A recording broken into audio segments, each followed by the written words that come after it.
Hey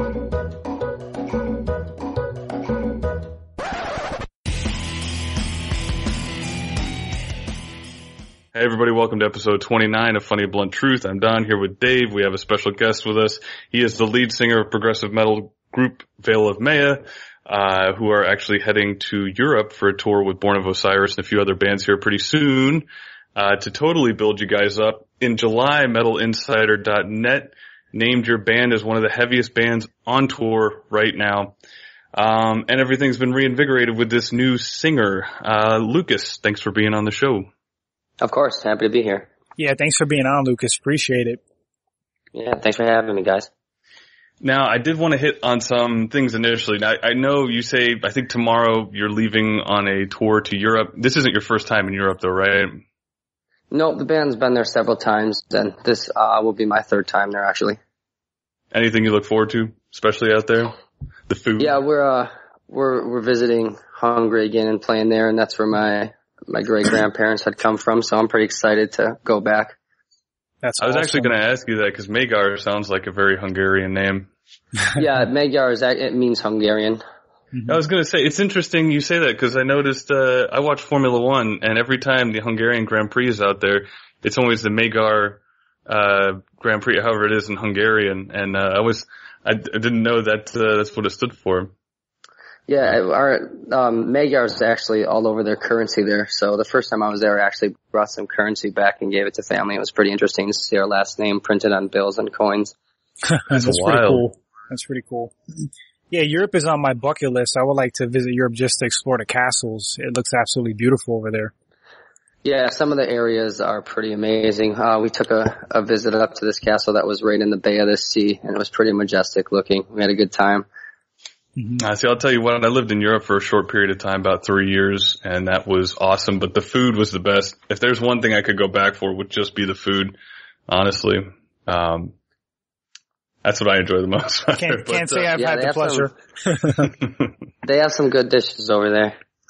Yeah. Let me get on to, you're not new to the band per se, but you're new to the band. You just joined, 2 years ago now? Just about, not quite 2 years, but yep. Can you go over, so you started, making your own music, and I listened to Arms Vampire? Yep. Was it? Yeah. And I think that was produced all on your own, right? You tracked the drums, the vocals, the guitar. I think even a family member did the, cover art. Am I correct on that? Yeah, a couple of the instruments like drums and things were programmed, but guitars I tracked and vocals I tracked and actually wrote it all. But yeah, that band's still moving forward and working on some new things that we're pretty excited about. So what's it like going from something that's kind of like a home project or, a hobby by passion to then going and getting with a band that's signed to a record label? Now you guys have, much larger funding, you have more time maybe. Can you just kind of go over what the difference is between that? Cause it's interesting because, one project is very, dear to me and I spend a lot of hours on making things sound exactly the way I want, and stepping into Veil was a lot different to be expected, and it's cool because in this atmosphere I just kind of play my role, which caters more to just my vocal ability and my lyrical writing styles and my melodies and rhythmic writing styles and things. So my job in Veil is a little bit easier, I would say. I'm not as responsible for so much, but I do enjoy the control of my projects back home, and I enjoy the respect of the guys who I work with and the ideas that they also put forth, and it's just fun to be in that atmosphere as well. Now, when you're talking about singing, using your own voice and stuff, I've always been curious, what's the training like? Because they always talk about stamina when you're doing singing and screaming transitions, which is super difficult. What's the training like physically for all that stuff? It's almost like being an athlete without actually having to be good at sports. That's kind of how I would describe it, because you do need to have like the physical stamina of like, being very active and being able to have a lot of energy on stage and not die out that way. But then the vocal stamina is kind of its own different thing and its own training on, like you can't go out for a jog and set your certain pace and become better at singing that way. It'll get your physical stamina up, of course, what you do need, but then you have to spend just as much time working on, hitting certain registers a certain amount so you can handle these songs that are up in that register. Or if it's, like a lower register you're working on, you have to spend the time doing that. So it can get pretty grueling, but I enjoy it. And I was an athlete growing up, so that aspect, having to be physically active isn't something that's new to me. That's awesome. That means you have good wind. Lucas, I got a question. If I could throw one in there, Don. Lucas, I just want to know your opinion. Like, do you think singing ability is something that you're born with, or something you can totally work on and be really good, a good singer? It's a little bit of both, and I think a lot of it really comes down to confidence. You know, the people who are just going to go for it at a young age, they aren't necessarily going to care what people are thinking, because they're just singing out of passion. And those people grow up to be phenomenal singers, you know, and some people kind of come in later when the confidence is more of an issue because they're a little bit more self-conscious and things like that. But those people can, you know, become just as great as anyone else out there. So it's definitely, most of it, I think, is truly confidence and, you know, just the willingness to learn something new and to not be afraid if people kind of look at you weird sometimes. So is that mental strength a big part of it? Yeah, absolutely. And I've noticed it a lot just, you know, from experience and dealing with things when I was, kind of younger. I started singing when I was about 15 or 16. I think 15 was when I started actually singing. 18 was when I took it seriously, but I started dabbling with different instruments when I was 15, and it was definitely a lot easier to sit down and play a drum kit or a guitar in front of somebody than it was to sit down and sing a song in front of somebody for the first time. It took a little bit of getting used to. Yeah. I could imagine, nerves, is probably like a big hurdle when you're like in a concert, you know, when you're first starting in front of like hundreds of thousands of people. How big of an obstacle is like nerves? For me, I always enjoyed like the spotlight type thing. It's just always fun for me. I've always tried to be like the funny guy and get people's attention. So once I was comfortable singing in front of a person, once I was just comfortable letting that side of me out, it really didn't matter how many people were there. I mean, honestly, it's almost more nerve-wracking if you're just sitting down with friends and family, you know, because your friends and family are going to critique you kind of harshly. So if it's something around a fire, you know, it's more of a big deal than staring out and seeing hundreds or thousands of people, because, you know, it's just an entirely different thing. Yeah. Do you have a fear of making mistakes in front of those people? Not your family, like when you go out in front of a crowd? Yeah, it's just something that happens. So you just handle it as it comes, but there's not like a... I definitely work on it, and you know, I take note of the things that I'm kind of having a problem with, and there's definitely good ways to work around them live so you still can sound good and not sound like you're struggling. But yeah, there's definitely instances where I know that I need to work on something, and it's hard to train and tour, so that's what sucks is you have to deal with that issue through the entire tour, and you have to wait till you get home to actually train on it. So it gets frustrating to a bit, but I try to just put it in the back of my mind and not worry about it. Yeah. Go ahead, Don. I do have a question. I've actually, you kind of brought up that, made me think of this, sorry. But, back in the day when the screaming thing really first started coming on the scene, there was no, vocal coaches for it, at least I should say. Like people would just, go out there and do it. And I remember even the guy from Under Oath was saying he would front load all the songs in the very beginning, like all the heaviest songs right in the very beginning of their set, because usually it's what tired them out the most. And at the time, he was still, even then, they were still touring him pretty big. But then once they found a lot of this lady called Melissa Cross or whatever, there's people that do the vocal training now for the singing and the screaming and all that. Is that kind of, you feel like changed the game a little bit, where now it's more of like a profession where it's not more, you know, like it seemed back in the day people would do it and then they would just blow out their vocal cords and that would be the end of it. Yeah, I actually had worked with Melissa too. Shortly, I did a couple tours and then we did some work together, and it was great because I definitely noticed that I had more energy on stage, and it kind of gave me a little bit more control over everything. So it is a bit of a game changer, and it is, you know, still kind of a new thing in music. So there aren't really that many teachers, and, you know, having someone like her around is definitely a great thing moving forward for this genre. Dave, did you have something you were going to hit on? Yeah, I had a question.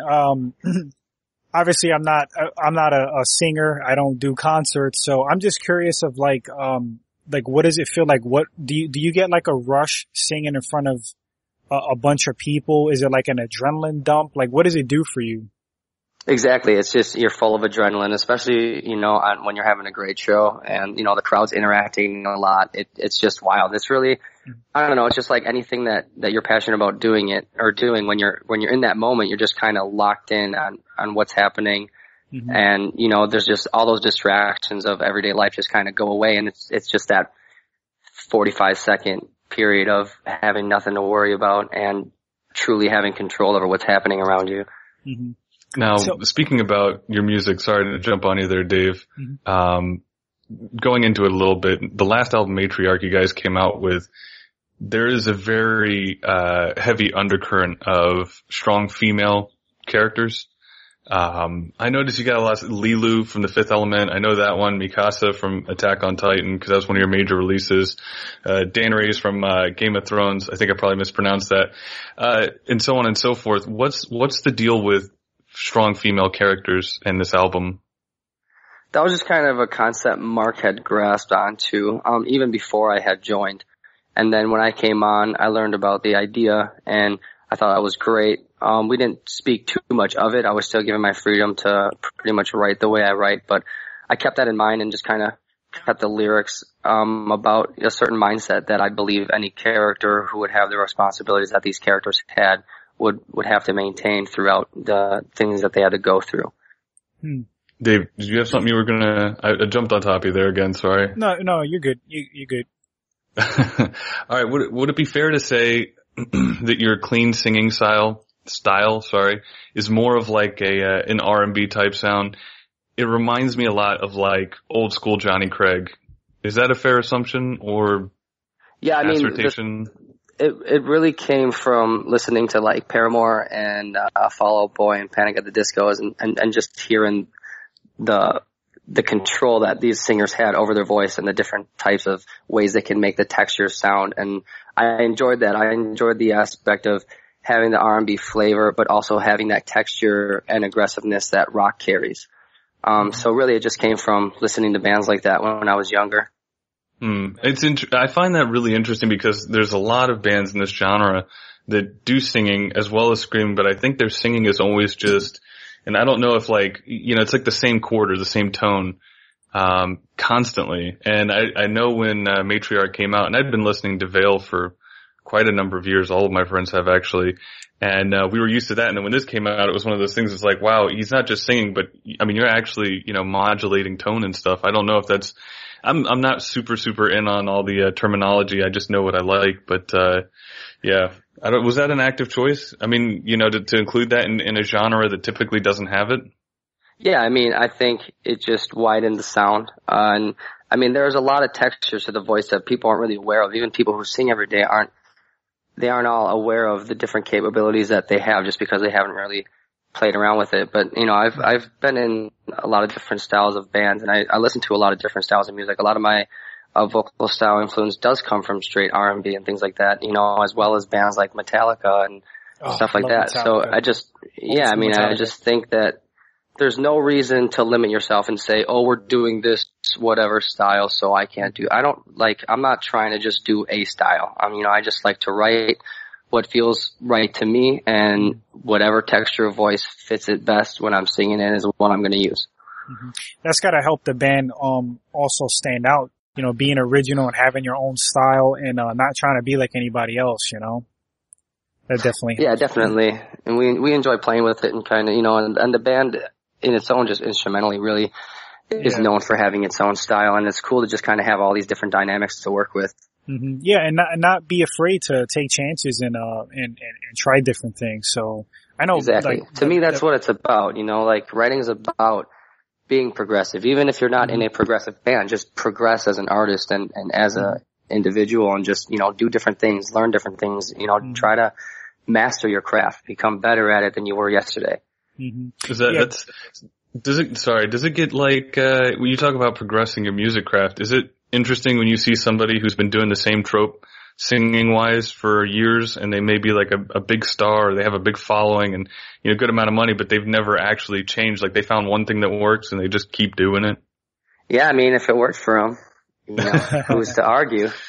But that's just not my approach on things, And I'm not knocking it either. Yeah. Whatever that you're comfortable with is what you're comfortable with. I can't wake up every day and not know that I'm working at what I truly am passionate about. And, I just have to try and get better at it. Yeah. Little, side story, Lucas. Don Don got kind of upset at me because I said, you know what? Lukas has a great voice.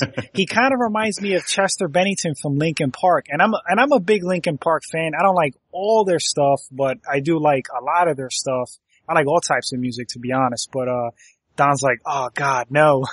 So, but that was pretty funny. But that's a compliment. I hope you don't take that as anything. No, I don't take that offensive whatsoever. They were one of my favorite bands for sure, especially right around when Meteora came out. I had already been real into Hybrid Theory and listened to that record to death. And then when they followed it up with Meteora, I was just astonished. I was like, this is my band right now. Yeah, they definitely stood out. I love Linkin Park. I didn't really care for this last album too much. I think they tried something different. They deviated a little bit from their like typical sound, but I commend them for trying it, but it just wasn't my cup of tea. I don't know if you heard the last album.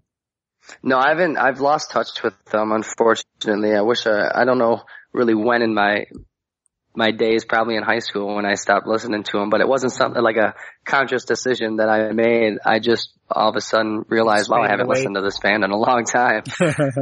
Yeah. But I have a lot of respect for that band. They definitely had some sort of influence on me. Just if it came down to the music I was listening to at that time in my life, they were kind of at the forefront of it. Yeah, I will say in my own defense, I was just saying I didn't think you sounded like him when he was saying you did, but that's all. I didn't want to sit there. I'm not ragging on Linkin Park or anything. Well, reminiscent, not exactly like him. Honestly, I think Lukas is more talented vocally, but kind of reminded me of Linkin Park a little bit.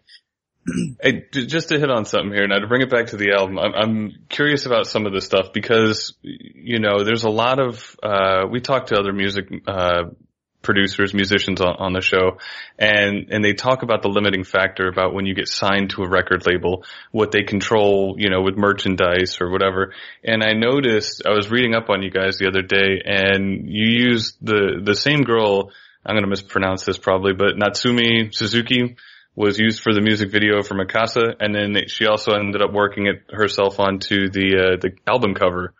And that's something that I don't think every record label would allow their band to do. What kind of relationship does that kind of show, that type of flexibility between the band and the record label? Well, the relationship between Vale and Sumerian is actually really great. We're really close with them. I mean, I can hit those guys up pretty much whenever, and they always get back to us. The label grew with Vale. Vale was like one of the first 4 bands signed. So going to those guys about anything is pretty easy. And as far as the record concept and the idea with the videos and the cover, they were all for it and in fact pushed it and thought it was great to have she was like a symbol for us. And, it just seemed like it worked out really well. That's fantastic. I can't believe that. It's pretty good stuff. I mean, I honestly don't think a lot of bands get that kind of freedom, and the fact that you guys were there in the very beginning. Was it like Veil of Maya, and then I think like Born of Osiris, and a few of the bands. After the Burial and the Faceless, I believe, were the first 4. Now the Faceless, those guys, I mean, I enjoyed them, and their music is pretty wild and out there. What band right now do you think is like one of your favorite prog? Like, what are you jamming to right now, prog metal wise? Oh man. You're asking me the wrong question right now. I mean, I'm in this world so much to where I'm just kind of like, I hear a lot of it. So it's not anything that I'm jamming recently. It's more of like who I'm going to check out live. Because when it comes to this music, it's definitely something that I would much rather see and experience live than sit down and listen to on record.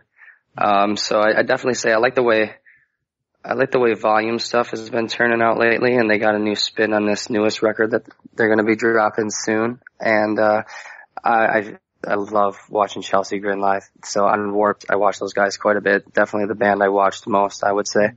For the stage presence, performance? Just everything. Their sound live is so tight. Yeah, Alex and I have a pretty good relationship, and just, watching him on stage and then talking to him afterwards, just like, he's just an all-around good guy. I love hanging out with those dudes and supporting him. Lukas, I have like a 2-parter question for you.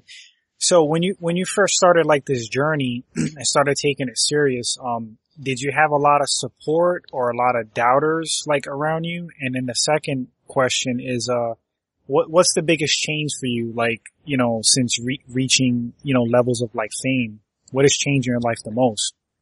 I had a lot of support back home, so it was pretty easy to, like get people to come out to shows, and we're playing locally and things like that. It's been a lot of fun. I've even done some shows just acoustically by myself, and it's always a great crowd.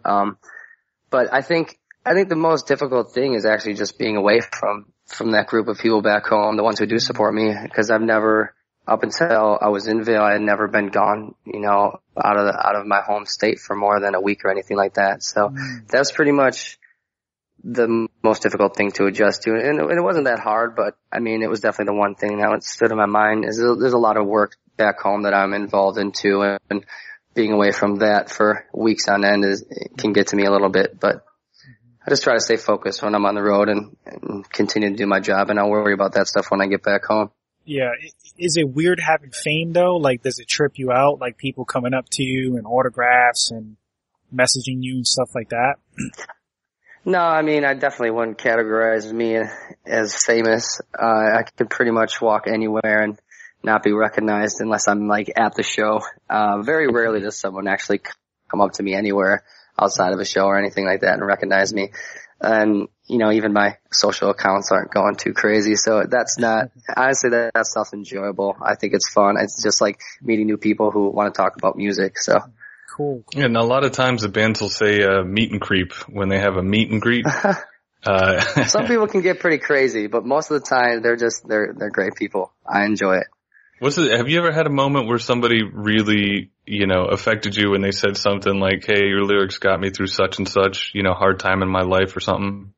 Yeah, I always really appreciate that because, I mean, as much as it sucks that people go through it, people do go through it. And to know that, that's kind of why we're here, is to do that type of thing. And just to put it out there that everyone's kind of going through the same type of stuff in their own way. Is there one that stands out in your head, like specifically, like, wow, like that was almost like a tearjerker? Well, the one that stands out as of recently was I had this interview with a guy, and he asked if I had seen any lyrics on anybody yet, and I was like, no, I actually haven't seen that at the moment. He goes, oh well, maybe you'll see something like that soon. Sure enough, within about 2 or 3 days, a guy comes up to me at a show in Detroit, and this was actually during Warped Tour. He's like, dude, check it out, man. I loved it so much I had to get it tattooed on me, and it was some of the lyrics from Eris. Wow. So that was pretty neat. That's awesome. That's got to be bizarre too, right? Like something that you've sat in your home and you've written, and then somebody gets tattooed on their own skin. Yeah, definitely. Yeah, it was pretty cool, sure though. It's permanent. Yeah. Yeah, it's not going anywhere. Yeah, it's kind of trippy when stuff like that happens. I mean, like we're not famous by any means, but when we get like a message from someone like, yeah, listen to you guys, on the ride to work or like while I'm at work, it's like, people want to hear what we have to say. It's definitely a little weird. It is bizarre cool when somebody says like, hey, we enjoyed that. And you're like, really? That's amazing. What's the wildest tour story you have? I hate to go with like a very typical question, but I'm curious because I know on tour you guys getting like any band really just has wild things, whether like van crashes or, parties. What's the craziest thing that's happened to you on tour? Maybe you can't talk about it. Oh man. That you can talk about, without getting in trouble.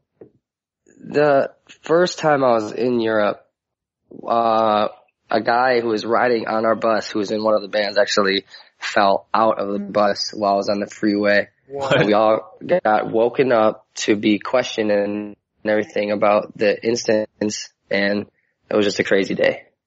So how do you fall out of a van?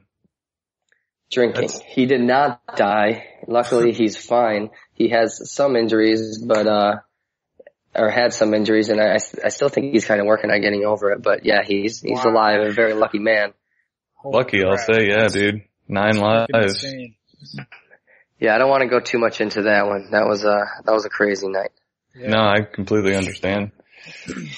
But you asked. Yeah. Yeah, he did. No, yeah, that's that. Yeah, that's. And Dave, do you have a question, man? Sorry.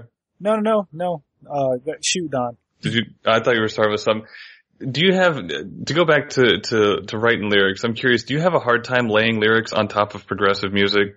Because sometimes when I listen to progressive bands and they come out with new stuff, like the lyrics do not match the song. And I know even the rhythms will be crazy, time signatures all over the place, but do you find that difficult? it's a bit of a challenge, but it's something I look forward to. I'm really used to doing it because, I mean, my band back home does some stuff that is pretty out there, and, you know, I'm the one writing it and I have to figure out what I'm going to do over it. But, it's something that I've grown really accustomed to doing, so it's not too nerve-wracking. Lukas, I have a question. So I like to write. I don't write lyrics or music, but, I like to write screenplays. I'm into like film and short films. And, very cool. Yeah. Me as well. Yeah, it's a passion of mine. And I hope to do something with it. But, me personally, like, I can't write unless if I'm like totally feeling it. Like, I have to be like inspired, in the mood. I just can't force it. And it can take weeks. It could be a month. Sometimes I'm on a roll. How does it work for you? Definitely can't force it. I feel you. Writing is a tricky thing, but it just comes from, you know, whatever inspiration you have and just different things that you live through. So if you have a lot of different experiences to kind of work things off of, and when I sit down and try to write, it doesn't really seem like I have much time struggling, I guess. It's pretty simple, but I also don't spend like a lot of time at once writing. I guess I'll kind of sit down and work on maybe a few paragraphs or a page. Unless like for a screenplay, I guess the layout's a little different. It could be a few pages, but I mean, just like I work on it slowly because, as you said, it's definitely not something you can really try and force. But yeah, I have like a mini. I don't find myself struggling too often. Every time I write, I try to have like a mini goal of like at least 10 pages, but you know, you just can't force it. And yeah, I do carry like a lot of pages. Yeah, it is. But you probably feel the same way with like creating, you know, music and writing lyrics. When you create something out of nothing from your mind, like on paper, it's like a good feeling, like, developing this whole story and world. And, for lyrics, I'm sure it's the same way. But, I walk around with a pen and like a little book. Cause sometimes things come to me and I just have to like get it down, you know, on paper. But, that's it, Don. I knew you had a question. What was, you said you were into short movies, short stories? Me? Yeah. Yeah, me and friends back home, we've been working on putting together some short films. Actually, it's a lot of fun, and we also would definitely love to grow at it and do something serious with it in the future. That's awesome. Have you guys done any, like film festivals? No, we're currently in the process of like writing and putting our first couple ones together. Yeah. That's great, man. I've done, the 48-hour film festivals, like a few of them, and different contests with like a group of guys that I work with. And I got 4 scripts done. I have submitted and thrown my stuff out there. So good luck to you, man. If you guys are really going for that, that's awesome. Thank you. You as well. Thank you. Yeah, you too. That's awesome. I love to write it, and it's just fun to create a new world. Yeah, my thing is horror and sci-fi, so that's what I gravitate. Okay, very cool. Don, you got a question? No. Yeah, that's a different writing style for me, so that's cool. You talking movies versus music? Yeah, screenplays versus lyrics. I'm sure there's pretty big differences, but I, like you said, Lukas, I'm sure it helps you with writing lyrics. You know, going outside from what you're used to. Would that be something? Are you interested in just creating character? Are you also interested in like things in front of the camera? What do you mean? Like, so you said you like being in the spotlight. So when you guys make a short story, do you have any plans for like being an actor in it? Yeah, definitely. Some yes, some no. It just depends on what we're working on. But yeah, I enjoy being in front of the camera. Music video shoots and all that are always a good time. So what would you say are your biggest movie influences? Oh, I don't know. I couldn't even pinpoint. It's like asking what my biggest music influences are too. I don't really have a question or an answer for either of those questions. Yeah. Do you have a certain genre, a certain movie type you prefer? I really enjoy comedies and action, and then when you fuse the two, action comedies are pretty great also. Nice. Like not too big on horror, but if it's done well, I get into it. Yeah. So go ahead, Don. What were you saying? No, I was gonna say. No, you go ahead. You're in the middle. with comedies, Lukas, I'm tough on comedies. Like, they have to be really funny. Like, I like a good comedy, but it's gotta be like good. And I tend to like stupid comedies and old school ones, like Ace Ventura and like, you know, all those, Adam Sandler flicks. Okay. Yeah, definitely. So if you like action comedy, Lucas, have you ever watched any Edgar Wright movies? I don't believe so. Shaun of the Dead, Hot Fuzz, Scott Pilgrim, The World's End. Mm-mm. No. No, heard of all of them, but yeah. See, now I'm big into directing. I love everything about movies. Really, I think cinephile is maybe the proper term, but Edgar Wright to me, along with Quentin Tarantino, are two of the best filmmakers right now. Okay, currently. Yeah, I mean, some of Quentin's work is pretty fucking phenomenal. Phenomenal, yeah. Yeah, I love. He's dancing to the rhythm of his own drum. I love Quentin's dialogue. He can make like something funny out of nothing. Like two dudes would be robbing a bank and they'll just be like talking about cheeseburgers. You know, it's just freaking hilarious. Yeah, he's done some great work. Mm-hmm. Yep. We're gonna do a rapid fire with you. This is a section we're gonna do stuff. You know, it's only maybe like a few minutes long, but it's pretty fun. Answer it as you will. It's just gonna be fast. It's a this or that type thing. So it's going to be real simple. I'm just going to ask you a question. You answer between the two, which you'd rather have or maybe not have. But like if I say water or wine, what would you have right now? If I take wine right now, I have a bottle downstairs, actually. Old stuff, Nice. New stuff, red, white? Target, baby. I don't even know. Right, $9.95. Guess the job That's that done. yellowtail. Yeah. No, it's not Yellowtail.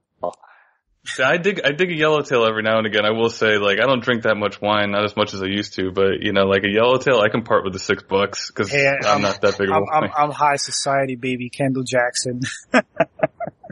That's a joke. But, yeah, I was gonna say because I don't even know what that is, but no, it's not expensive at all. Would you rather get stuck in Death Valley or stuck in Antarctica? Being stuck in Antarctica would be pretty interesting. I'll take that. Fair enough. Chicken wings or turkey legs? Chicken wings. You don't know me that well, clearly. Unless I do, and that's why I put it in. Now, would you rather watch a Stanley Kubrick movie or a Ridley Scott movie? I don't even know who either of those guys are. You just cut that one from the Stanley category. Kubrick, 2001: A Space Odyssey. Okay. Eyes Wide Shut, The Shining. Ridley Scott, Prometheus. Yeah, I mean, you'll find that my knowledge of films and music is quite scarce. I don't do my research. I just enjoy them a lot. That's cool, man. Whatever floats your boat. Hamburgers or hot dogs? Ooh, hamburgers for sure. All right, now I think you're a gamer here, so I'm going to go on a limb and ask you: would you rather have the original or the 1998 PlayStation release of Metal Gear Solid, or the sequel Metal Gear: Sons of Liberty? Try out the old one. I haven't played either one of them, actually. Wow. The old one is awesome. Yeah, I really love Sons of Liberty. Metal Gear, all the older ones are so good. The newer stuff I just can't wrap my head around. It's way too complex for me. Would you rather spend one day on Mars or play one show with a band that inspired you? I might take the trip to Mars, as long as I definitely have a way back. All right, now you have a road trip buddy. You have to pick one, Little John or Lil Wayne. I can't say neither. You can say neither if you want to. It's fine. It's your episode. I was going to throw it back and say, what? Yeah. I'd take Lil John. I think he'd be a party starter wherever we'd go for sure. Yeah. It'd just be a good time. You have only one band you can listen to for the rest of your life.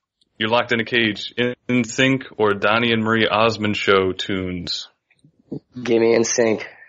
In Sync all the way. I was going to say third option. You didn't even hesitate for that. That was like right man. on there. In Sync. On the money. Would you rather be stuck on a tropical island or a snow-capped mountain? Well, I'll take the tropical island. I would visit Antarctica, but I can't stay that cold forever. I gotta go somewhere nice. Aren't you from Chicago though? No, the band's out of Chicago. I'm from Wisconsin, so pretty much, It's still pretty cold up in Wisconsin though. It's pretty cold. Say. I function out of, Elkhart Lake, Wisconsin for a short period of time. There's a racetrack up there that we all, ran to, but, it was way too cold in the wintertime for me. I'm from Florida, man. I'm a subtropical environment guy. Which year of your life, if you could pick one, would you relive? Maybe year 5. I had a great birthday that year at a roller skating rink. That's pretty specific, awesome. man. I don't remember anything about great. Anything before 10 years old. I don't remember what I ate yesterday. My memory's so short. Would you rather play a big music festival or a small headlining show? Ooh, that's a tough one to choose between. Well, I guess for the sake of it, I'll just go for a big old music festival. But honestly, I mean, you can't really choose between those two.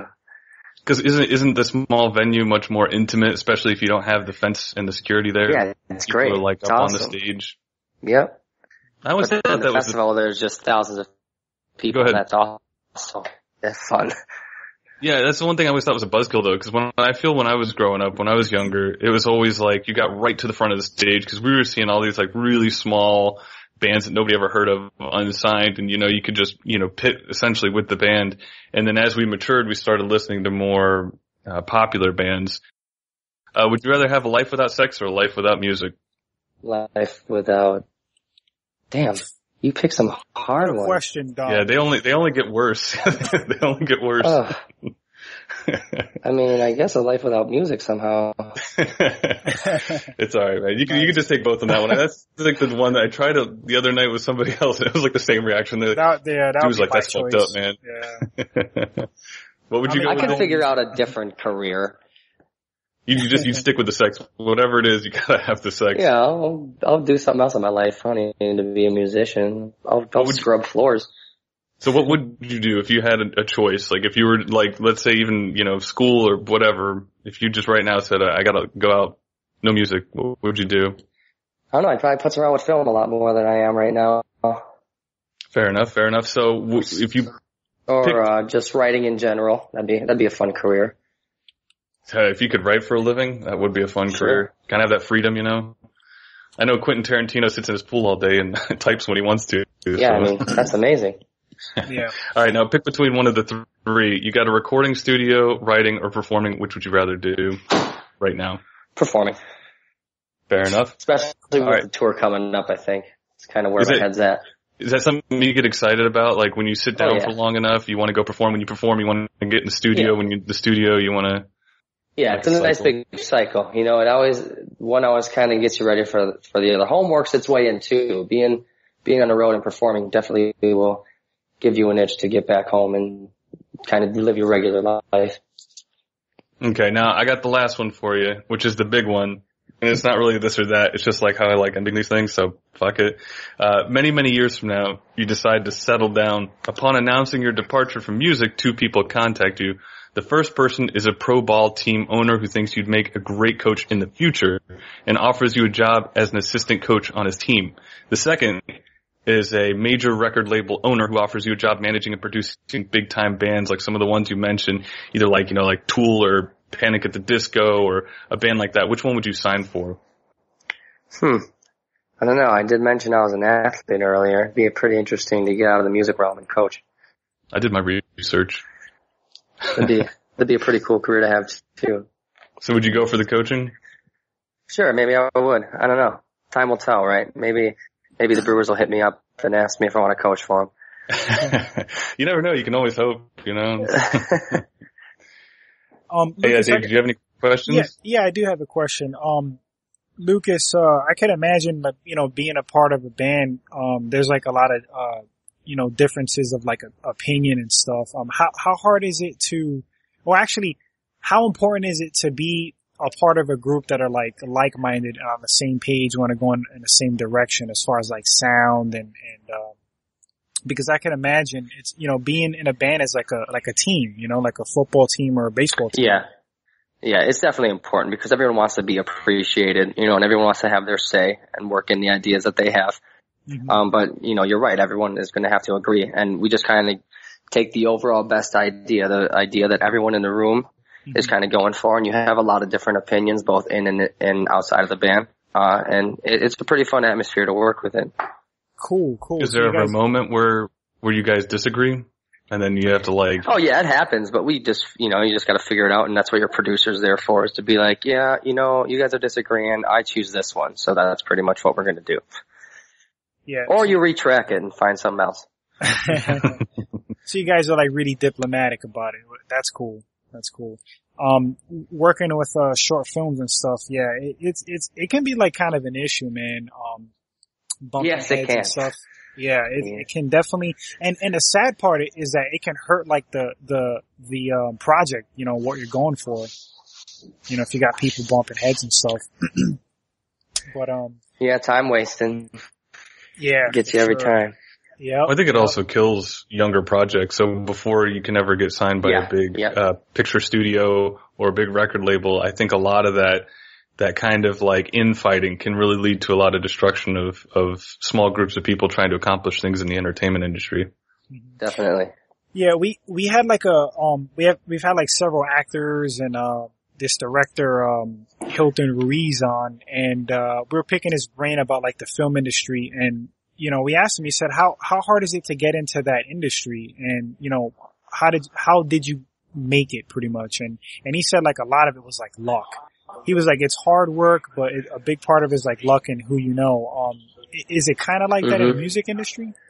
Yeah, absolutely. Yeah. But you also, sorry, to add on to that, didn't you also like, not audition, but didn't you contact Sumerian or somebody about the band about being part of being part of the lineup? I contacted the manager and absolutely didn't know anybody, and I just got lucky that the band was willing to take a chance, because they definitely could have went with a more reputable name, someone who they knew wasn't going to flop the first time they went out on stage, you know, and they didn't necessarily know that about me.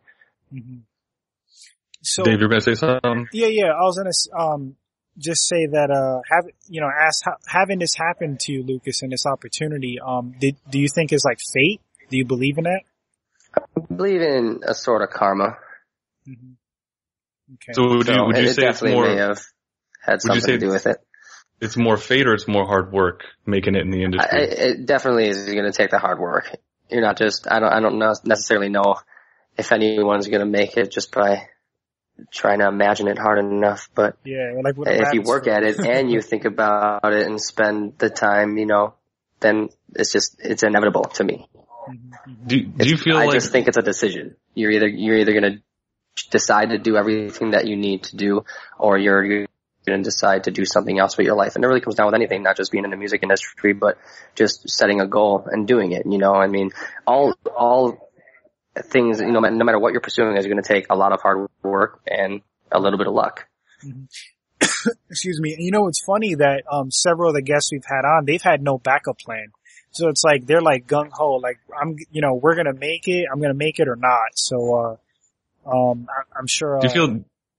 Go ahead, Don. Do you mimic that sentiment? Sorry, that Dave was talking about.